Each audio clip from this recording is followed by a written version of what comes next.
Welcome back. My name is Mark Anthony Dubose Jr. I was born July 4th, 1986. I'm going to say thank you for tuning in. Today, I want to talk about this dog, our border collie, Oreo, in a way that I don't really like to talk about him much, about what I do with him and said his progressions, because in reality, he's kind of that dog that, this is why for me, a lot of people that aren't in the sports stuff, I don't think you guys quite understand exactly what goes on in the sports stuff. This dog has been bred. He comes from, in reality, dating back hundreds of years of breeding to be able to get this dog to be able to be here. The guy that's breeding him, he's been doing this for decades. 50 plus years. He's been breeding. All he does is working line border collies. The day that I went to go pick this dog up, the guy was he's so impressed with what his dogs are capable of doing. He's like, you want to see his dad move some cows around? I'm like, of course, sure. He sends him off, shows me what his dad is capable of doing. Then I saw his cousins, his uncles, and everyone else, and there was a couple other dogs out there. And the guy that I even got this dog from, he doesn't just give dogs to any and everybody. You got to have a need. And if you don't have a need, he wants his dog back. This isn't just breeding for money. This is breeding to make sure that the dog standard is still going to be there. So in reality, I'm not going to have the issues that a lot of people are having with, such as the border collie. And for me personally, a lot of people, this one here, he looks different than what the guys are trying to do for the sports and the pets and all that stuff, because he's a working dog, and everyone for some reason just loves the way the working one looks.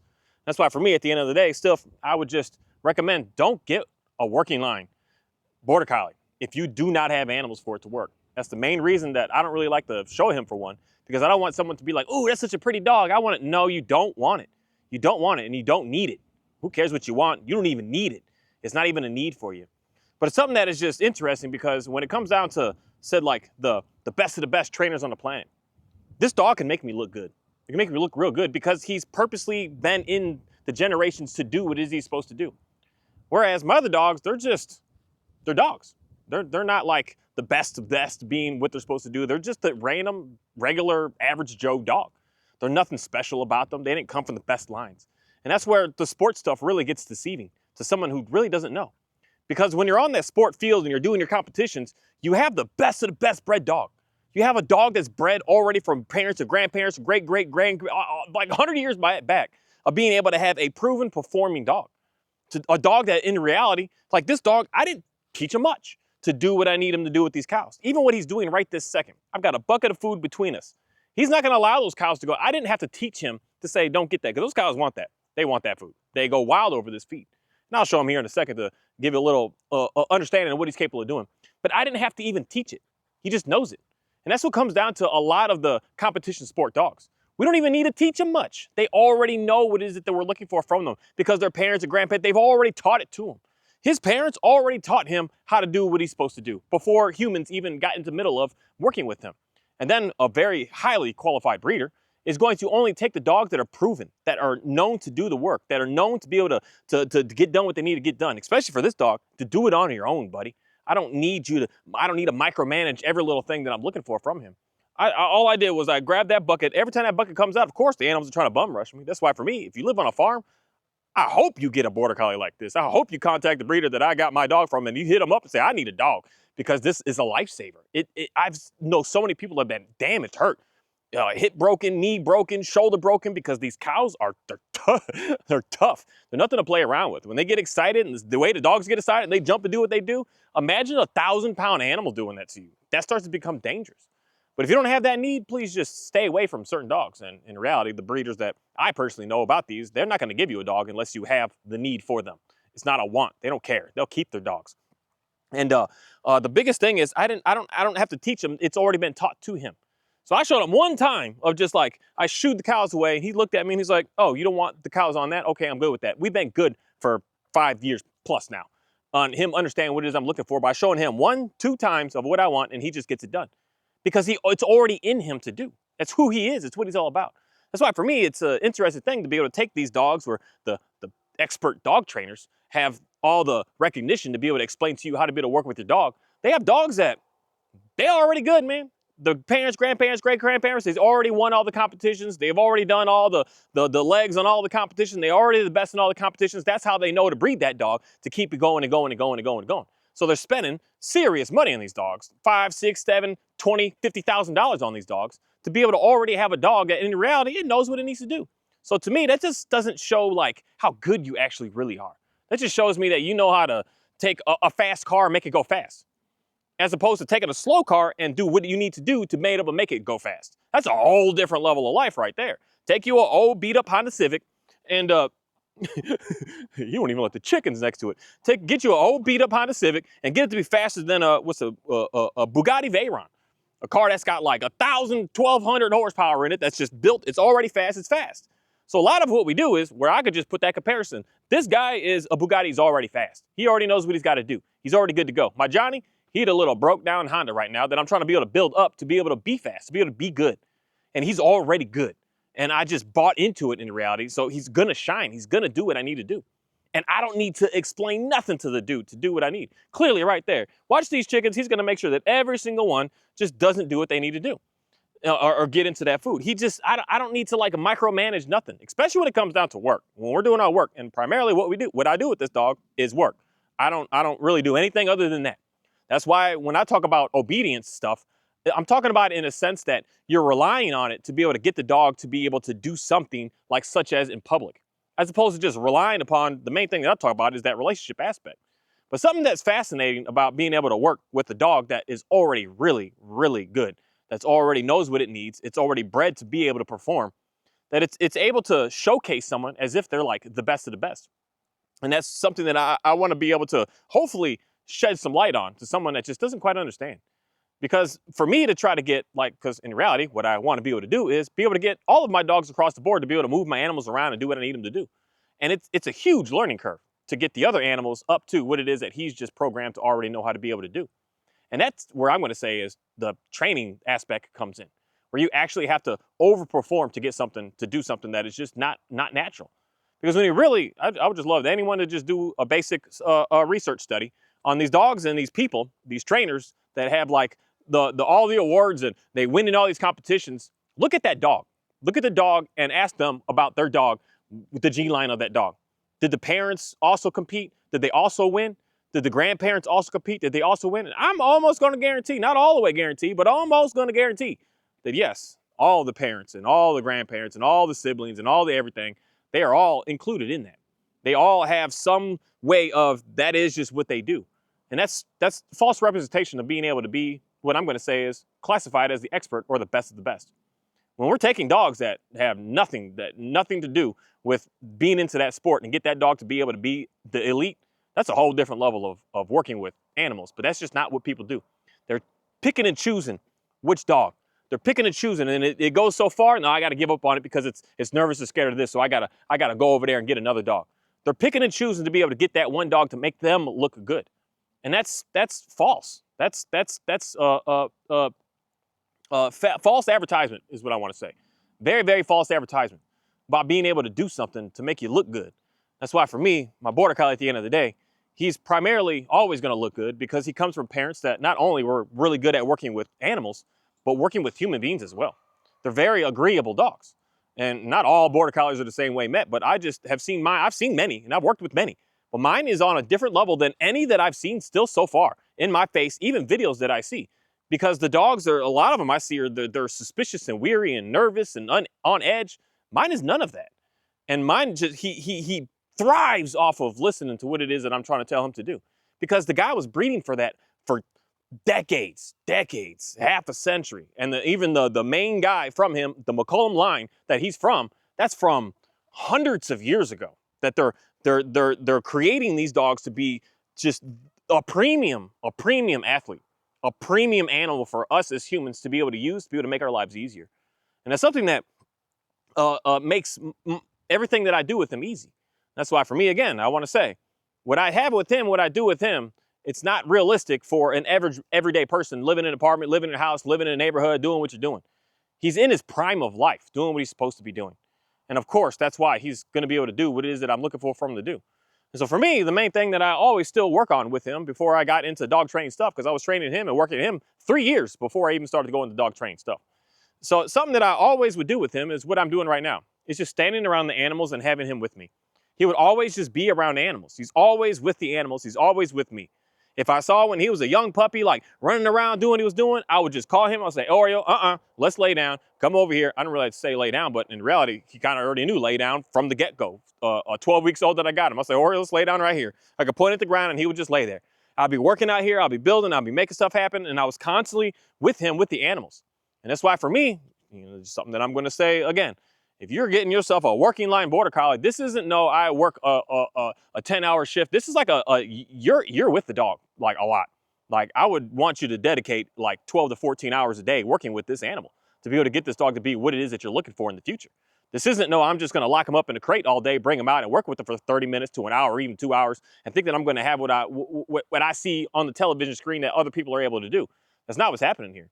I have like thousands of hours of work time with this dog, of just being with him and being with the animals to get him to understand what it is that I'm looking for. How he could just lay right here, chicks all around, cows all around, and he's good to go. And then at the same time, the coolest thing about this dog that I really like, or you can go, that my whip here, which is neat because I use it as my the game that we play with the lure course. But this is the main thing that'll get him activated because it gets the cows to understand what I want. The cows, we activate on this. So I can get up and I can say, Oreo, go push him out. He understands that. He understands this is how I could just turn him on, just say, let's get going. And then we can come back, I can put it down, and we're done. We're finished. Oreo, come here. Come here. Good boy. I know you want to play that game. I got you hooked on it, which is neat that he still can understand the difference between the two. But I could just turn him on like that and say, let's go do something. And then I can just, we're done. We're finished. And then he's understanding the game that I play with the what do you call it, the flirt pole thing now. So it's going to take him a half a second to get out of that, but he's already disengaged from the cows the second that I turned my back and said, we're finished. We're finished. He's instantly done out of that. He doesn't have I got to decompress, I got to recall him 18 times. He just instantly does it. I can recall this dog off of anything in an instant. I just say, hey, Oreo, and he's like, okay. In most cases, I don't even need to speak it. I could just walk, I could stand at the cows this way, I could turn my body presence away, and he's already, okay, we're going over here. And this is the part of the years and years and years and the hours, of hundreds of hours and hours all day, every day of being with this dog and working with this dog. The first 3 years of his life, he was with me everywhere. I mean, everywhere, everything, all the time, we were together. I'm out here just hanging in bean. I'm sitting on the patio hanging a bean. I'm driving somewhere hanging a bean. He's with me 100% of the time. And that's how I've been able to get him to calm down and just be able to be chill around everything that's out here. And at the same time, I try to attempt to convince the cows to come back. They may come back. We'll see. They usually come with that food sound. Oreo, come here. Because he gets triggered on that food sound too. My little baby girl come back. They're gonna be slightly scared. This dude is serious about business. When I'm telling him what I want, what I'm looking for, this dog is capable of doing things that make me look like I'm better than I actually am.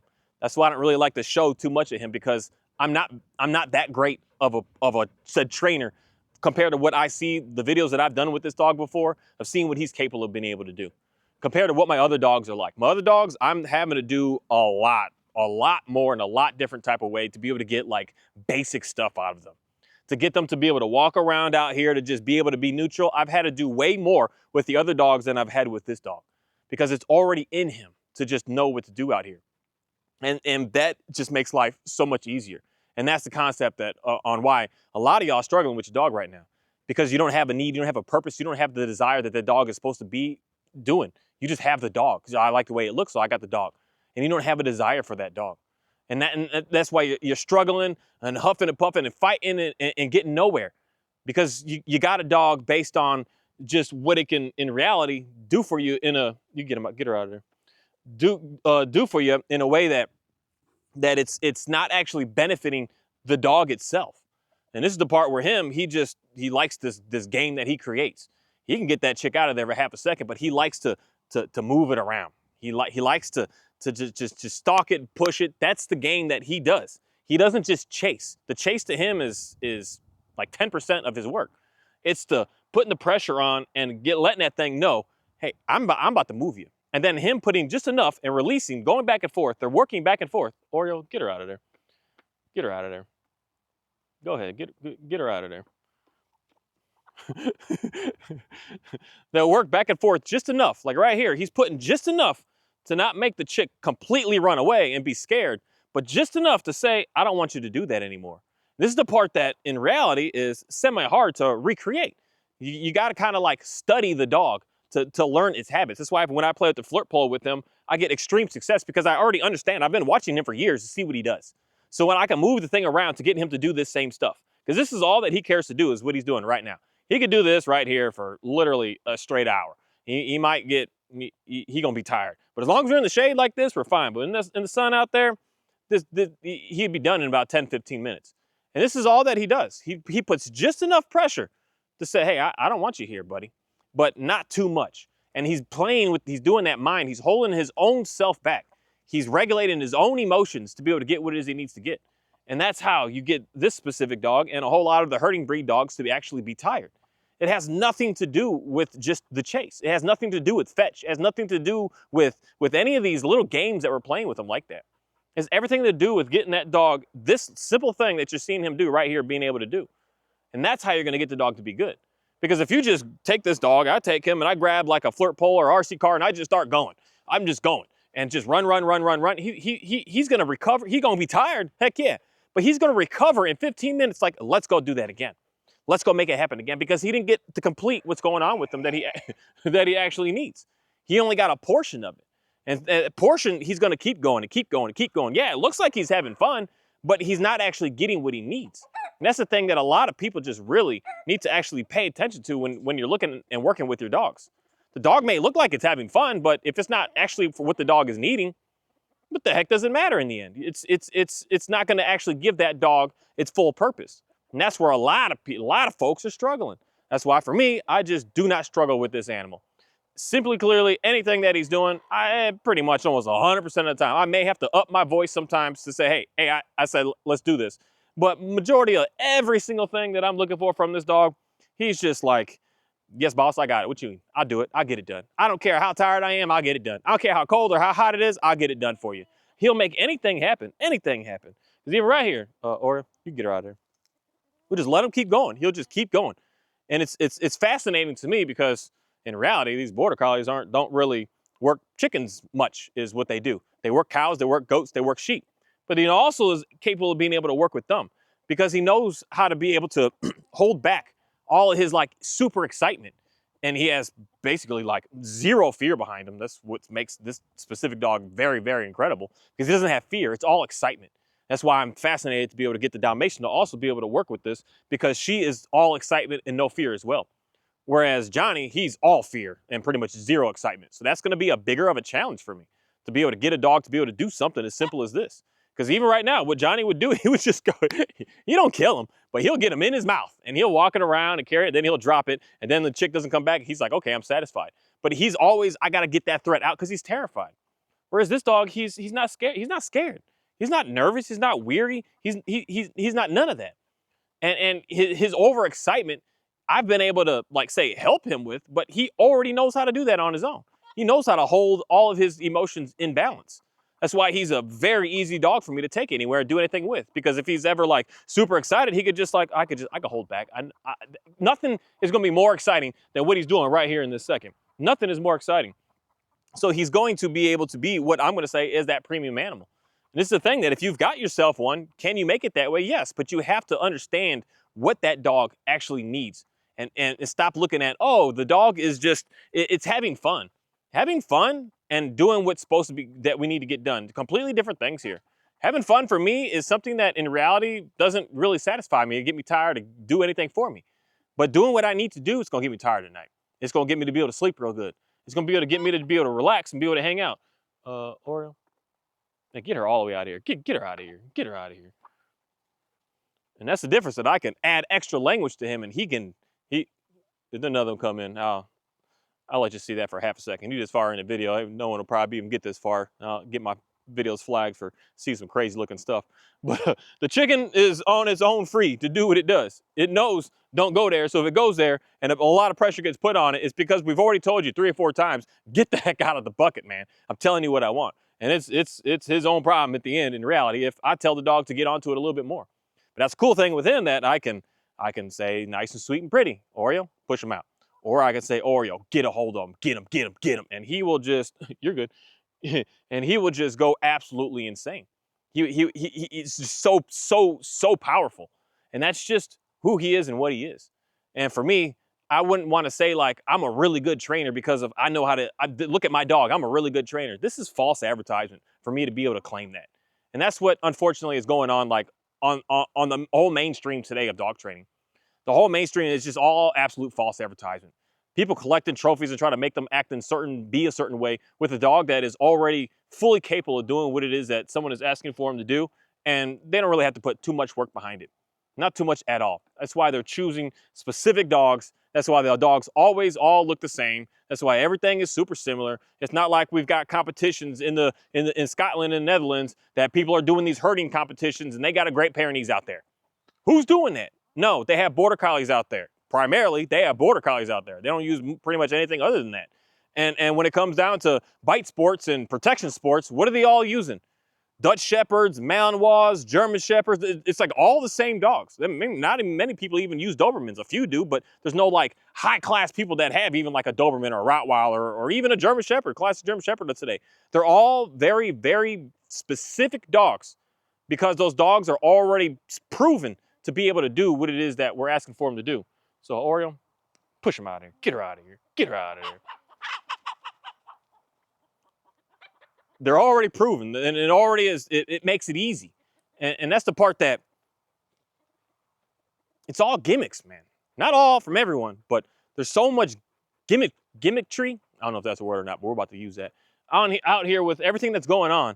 That it's just mass manipulation that the average person doesn't know, and that's why for me, in reality, a lot of what I do is I don't care if you want to do or agree with anything I have to say. It's a matter of making sure that everyone has more understanding and more knowledge.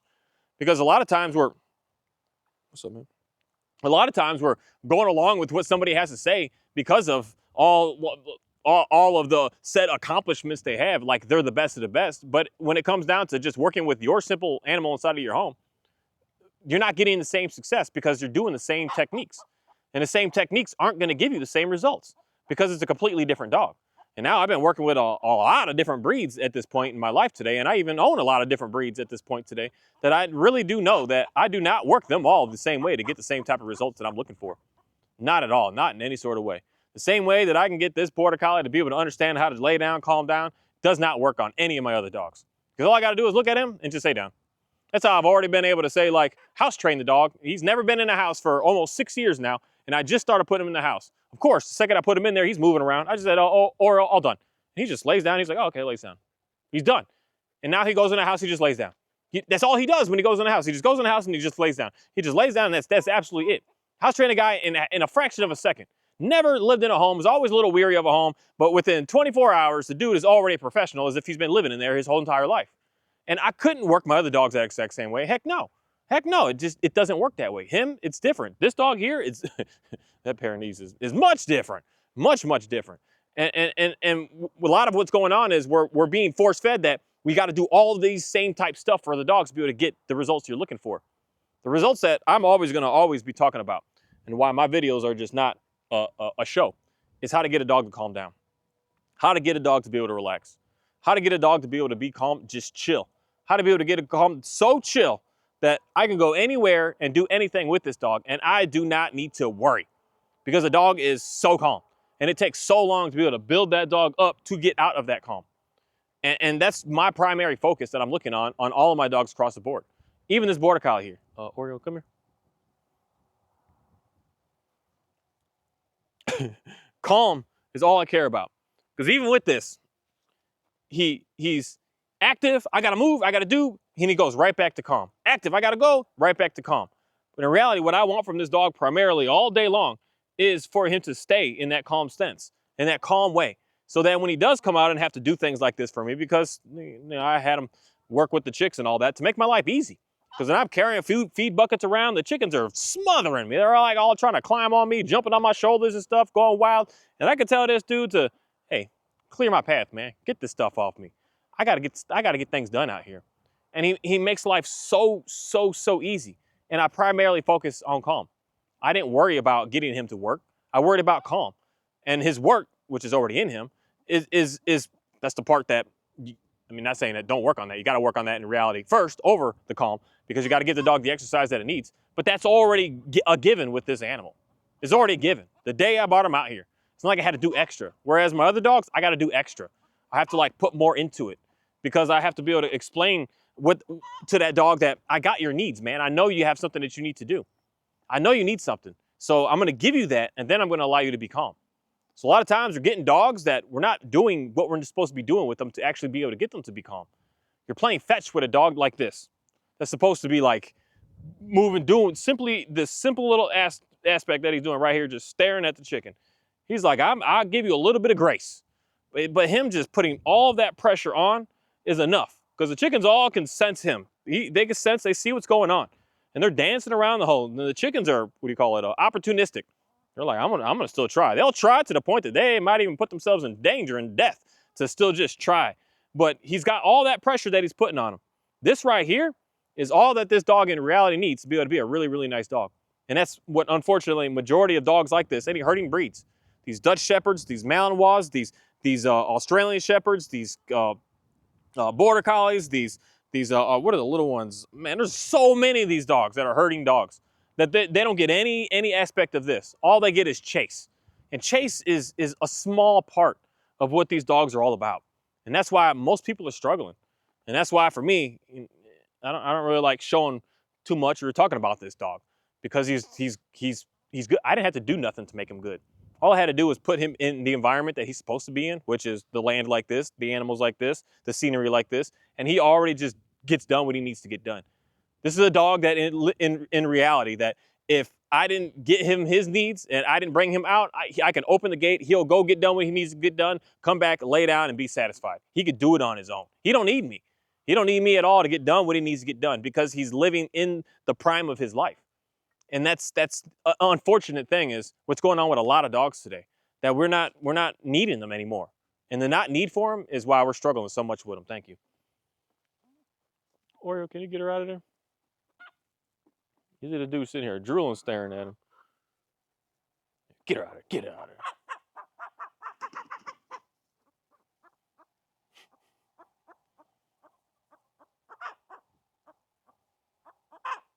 Get a hold of her. Get a hold of her. Get a hold of her.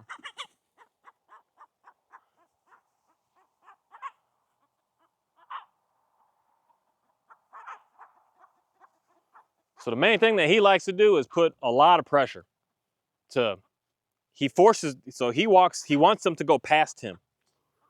So the amount of pressure that he puts on it is stating, don't come back here again. I don't want to see you again. So especially when I tell him to get a hold of him, the chick gets to and the cow or the goat or the whatever, gets to the point of like, let me just stand clear of that area for a while. That's why my cows still have yet to come back, because they're like, we're going to stand clear of that area right now. Because the main thing is, what am I got? I got this here. Yeah, you can see it. Where when I lock the bales of hay up, so the cows know I must be doing some sort of work right here, right now. So just leave me the heck alone. Don't come back until I leave. When I leave, I go on the patio, they'll all come back over here, and I'll drop their food so they can be able to have it for being here, me putting pressure on them the past couple of days. And they know, just stay away, because that's the pressure that he puts. He says, get the heck out of here, because my man's got something that he needs to do. And that's what makes life very easy. And that's what makes life, in a way, for me to be able to just, I can't take the credit for that, because it's all him. He's already, that's just who he is. That's what he's all about. That's what he was bred and created and constantly worked upon to be able to do. I don't take no credit for that at all, because all I did was just stick him out here, and he shines. He's an absolutely amazing animal. That's how I could take a Malinois myself, and I would have that Malinois do the same thing, moving my stuff around, getting the cows out. And in reality, those guys are much better at containing the cows than pushing them and getting them through stuff. So that's where, because in reality, that's what I want for 1 or 2 or 3 of my future dogs, will be a Dutch Shepherd. And I'm trying to find, I got to find the right one. I don't want the sport stuff. I want a real farm one. And I'm going to have to go to a different country to find one. But they're invisible fences. I could tell that dog, I want the cows to stay here, and they'll stay here. And they'll keep the cows there, and they'll keep everything out from being able to get to the cows. And so I could be able to say, keep them in this location. And or I can say, for instance, this bale, I wouldn't need a fence around it. I would say, make sure nothing goes eats that today. And I could just lead a dog out here 24/7, and And the dog would just never ever allow anything to eat that. And the dog, that Dutch Shepherd would be, that's what they were bred to be able to do. Their original purpose is to be able to make sure that no threat gets in and no threat gets out, so that they could maintain and be able to keep the peace and the harmony for what it is that I'm looking for. So if I don't want the cows eating those bales, that's the dog is going to say to the cow all day, all night. It's going to sit out here and relax. And it's going to put a lot of pressure on it first for the first couple days to couple weeks to couple months, because the cows just, it takes them a long time to learn. But after a while, they're going to do exactly how mine do now when I tell them, I got something I'm doing here, so get the heck out of here. Get out of here. And that's the thing, that doesn't mean that I know how to work with the animals better, because all I'm doing is using the animal's instincts. And it can make somebody look good. But the main thing that just brings is, in my opinion, just false advertisement. No matter how many of y'all have ever seen some cows up close like this before. They're just some very interesting animals. Oreo, we good? All done. Sorry, guys.